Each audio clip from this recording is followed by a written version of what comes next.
Goeiedag julle. Ja, ons het 'n bietjie gepraat oor die strewe na eenheid en die verskillende rolle en verdelings en wat ons gaan behandel hierdie lesse. Ons wil afskop met die rolverdeling en die verantwoordelikheid van elke party in hierdie eenwordingsproses. Dit is baie belangrik dat ons sal besef dat ons staan in God se koninkryk. Jy weet, ons is nie in 'n demokrasie wat die een of wat die meerderheid tel nie, maar ons is in 'n koninkryk waar dit deur God self geregeer word. Ons praat van 'n teokrasie. Met ander woorde, God se reëls is die stel reëls wat ons veronderstel is om te volg. En nie die hoeveelheid of die meerderheid stem wat sal wen. Stem jy saam? Ja. Ja. Okay. En in 'n gesonde huwelik is daar reeds reëls binne in God se woord vir ons vasgelê om die regte riglyne daarvoor te kry. Ons het 'n stel reëls en dit is in God se woord vervat. Jy sien, elke ding wat ons nodig het om te weet en hoe ons moet ons maatjie hanteer, is reeds in God se woord vir ons gesê. Jy weet,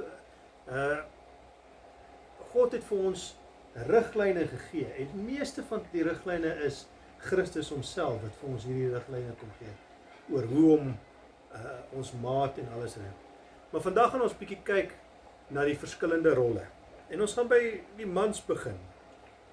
Maar ek wil dit baie duidelik maak dat tussen man en vrou is daar geen onderskeid van status nie. Jy weet, ons het presies dieselfde geestelike waarde voor God. Man en vrou in geestelike waarde is presies op dieselfde vlak voor God. Maar in 'n huwelik is daar altyd 'n spesifieke orde en spesifieke verantwoordelikhede wat aan elke party toegeskryf word. En God stel dit daar binne in sekere grense sodat die huwelik goed kan funksioneer. Binne in God se wil en binne in God se rigtingwysing kan funksioneer. En daarom het hy vir ons rolle en verantwoordelikhede gegee. Die huwelik het 'n struktuur wat die rol van albei weergee. Kom ons kyk na Genesis 2 vanaf vers 15. Genesis 2 vers 15 sê, toe die Here God die mens geneem en hom in die tuin van Eden gestel om dit te bewerk en te bewaak. So God het dit daar gestel om bewerk en bewaak te word. Jy sien, die Hebreëse woord vir bewaak beteken shamar. Dit beteken om 'n heining daarom te stel, om 'n muur om te sit, om daaroor wag te staan en om daaroor te kyk. Die Engelse woord sê to watch over it. Beskerming. Dit is basies beskerming. So God het gesê ons moet daaroor bewaak, ons moet dit beskerm, ons moet dit bewerk, ons moet kyk daarna en ons moet dit beskerm, ons moet dit bewaak. Maar kom ons kyk wat is die rol van die man. Kom ons kyk na Efesiërs 5 vanaf vers 23.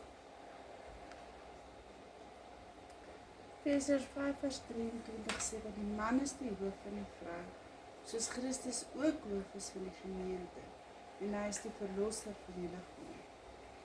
OK, so die man is die hoof van die vrou. Dit beteken nie hy is die baas nie.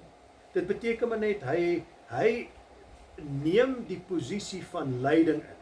Soos 'n skip waar ons as huwelik op is dit die man wat die leiding gaan neem om sy familie en sy kinders in God se teenwoordigheid.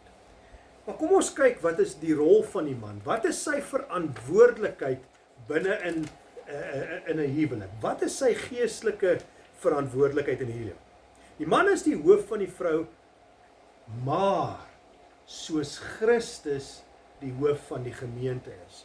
So dis nie te sê dat die man kan baas speel en doen net wat hy wil nie. Die man is die hoof met die doel daarop dat hy dit is soos wat Christus oor sy gemeente. Hoe het Christus sy gemeente gelei? Hy het dit met liefde gelei. Hy het voorgeloop. Hy het sy gemeente beskerm. Hy het alles hy het sy lewe afgelê vir sy gemeente. En dit is wat die man veronderstel is om in sy huwelik te doen, is om voor te loop en vir Christus, soos Christus ook voorgeloop het. So die man uit sy eie uit doen hy nie die voorloopwerk nie, maar hy lei omdat hy Christus volg, kan hy die leiding neem. OK. So dit beteken nie jy gaan baas speelig wees nie. Ja, as hoof het jy die verantwoordelikheid om jou familie te lei soos wat Christus sy gemeente gelei het. Die vraag is, manne, in watter mate reflekteer ek vir Christus in my verhouding met my vrou? In watter mate wys ek my vrou na Christus toe? Ons as mans moet gaan kyk hoe Jesus as koning, priester en profeet regeer het. En dan kan ons sien wat is ons verantwoordelikhede binne in ons huisgesinne. OK, en as leier van ons vriend. Kom ons kyk eers na die rol van 'n koning. 'n Koning het 'n koninkryk. Met ander woorde, die koning se doel is om sy koninkryk te omring en sekere grenslyne daar te sit. Hoekom? Want dit is daar om sy mense te beskerm, hulle veilig te hou. Dit is daar om hulle sekuriteit te gee. Dit is daar, 'n koning is daar om sy mense se belange na hart te stel. En as hy hierdie grenslyne het, beveilig hy hy hou die vyand buite sy huisgesin. En so beskerm hy as koning sy familie. Dis is die man se verantwoordelikheid dan om die grenslyne te stel, om sy gesin te beskerm. Binne in sy gesin, om sy beskerming van Want as ek dit reg verstaan, het die konings in die antieke tye het hulle hierdie fortresses gebou. Ja. Hulle het die mure omgesit om die vyand uit te hou, maar die mense in sy koninkryk te beskerm. Yes, en hulle te versorg en vir hulle te voorsien, te bewerk en te bewaar. So dit is die hele doel van 'n koning was om vir sy en ons as mans het die verantwoordelikheid om ons families daai beskerming en bewaking en daardie grense om hulle te sit. En dan praat die Bybel ook baie keer van uit wagte op die mure gesit. Korrek. So dit was daai grensmure het hulle wagte geplaas om uit te kyk vir die vyand. Yes, en dis presies wat 'n priester was, is hy het begin intree vir sy volk. Jy sien, as priester van jou huis, dis die tweede belangrike enetjie wat ons moet kyk na. As priester van jou huis moet ons intree by God namens ons familie. Jy sien, ons moet na God toe gaan en sê, Here, hierdie is my bootjie waarmee ek en my familie ry. Ons ervaar nou hierdie probleem en ons het u leiding rondom dit nodig. Ons het nou hier gekom, Here, wat moet ons doen? So ons moet namens ons volk, ons vrouens en ons kinders, moet ons by God gaan hoor en ons moet hulle belange voor God se voete gaan neerlê. So dit is ons verantwoordelikheid om as priester vir ons eie huisgesin in te tree. Ja, later en as individuele ook vir ons gemeentes en alles verder, maar as 'n priester vir ons huis moet ons vir ons gesin intree. Die priester het altyd die geestelike offers gebring, het altyd gebid en ingetree vir die volk. En dan het hy ook die mense geleer. Dit was deel Ja. van sy werk, is die onderwysing, die lering, wat hy Correct. dan vir hulle gegee het. En Maleagi 2:7 sê, van die lippe van 'n priester moet kennis bewaar en uit sy mond word onderrig gesoek, want hy is 'n boodskapper van die Here van die leerskare. So ultimately is die man dan 'n boodskapper van God aan sy vrou en sy kinders. Ja, so ons moet by God hoor, en ek dink dit is waar die profeet gedeelte bietjie inkom om by God te hoor, maar as priesters moet ons intree vir ons vrou en ons kinders. OK. Ek dink ons het Jesus Christus as ons voorbeeld. As ons kyk na Johannes 17 waar Jesus vir sy disippels gebid het, wat hy hulle voor God se voete neergelê het. En ek dink soos wat Christus dit gedoen het, moet ons as manne dit ook doen om ons eie gesin voor Christus te lê en by God se voete te sit. OK. As profeet moet ons hoor by God en ons moet spreek dan met ons vrou en ons kinders. Ons moet by God gaan sit. Ons moet by God se woord gaan uitkom en hoor en sê, Here, hierdie is wat of my vrou, hierdie is wat ek by God gehoor het vir ons familie. Dis die rigting wat ons familie moet ingaan. En ons moet regtig by God se voete gaan hoor wat ons moet doen en hoe ons dit moet doen. Dit sal vereis dat ons manne moet tyd spandeer in God se woord en dat ons bietjie met Jesus praat oor die dinge wat van God. En in sy woord bly en tyd saam met ons spandeer. Daar is 3 geestelike dinge wat ons ook 'n bietjie moet kyk na. Ons moet kyk na die doktrine. Ons praat nou maar net van die doktrine is, wat bely ons as manne binne in ons huis?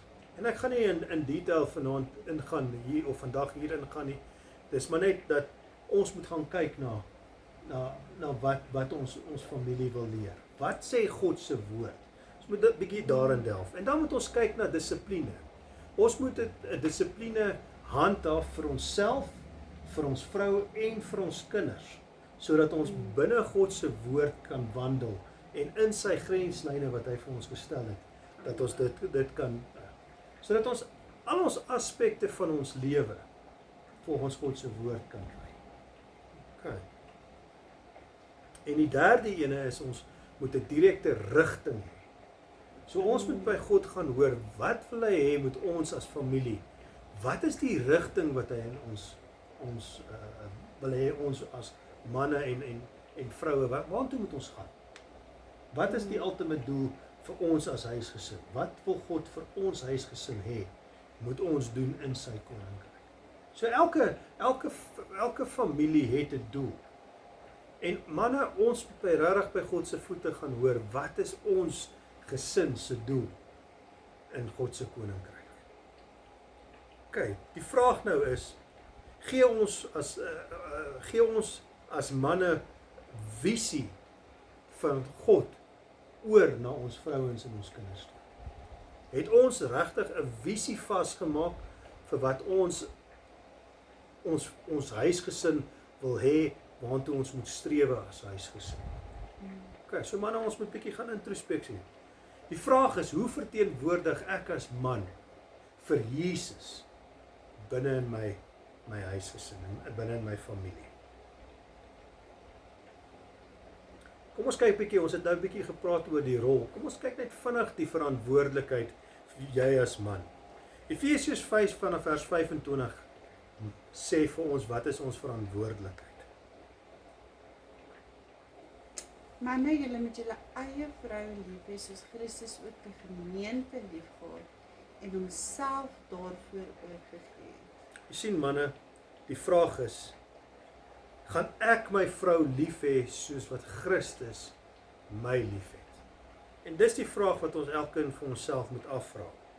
Is ons bereid om ons lewe vir ons vrou en vir ons kinders af te lê? Is ons bereid om ons eie belange op sy te sit. Jy weet, baie kere is die verantwoordelikheid ons as manne sinne om die ultimate besluit te neem.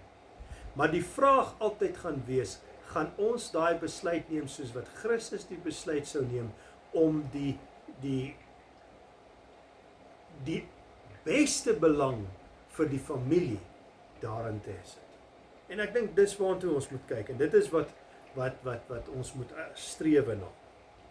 Om jou vrou te lief hê is jou verantwoordelikheid, man. Elkeen van ons manne is verantwoordelik om ons eie vrouens lief te hê. Die woord praat nie van jy moet ander mense se vrouens lief hê nie. Jy moet jou eie vrou lief hê.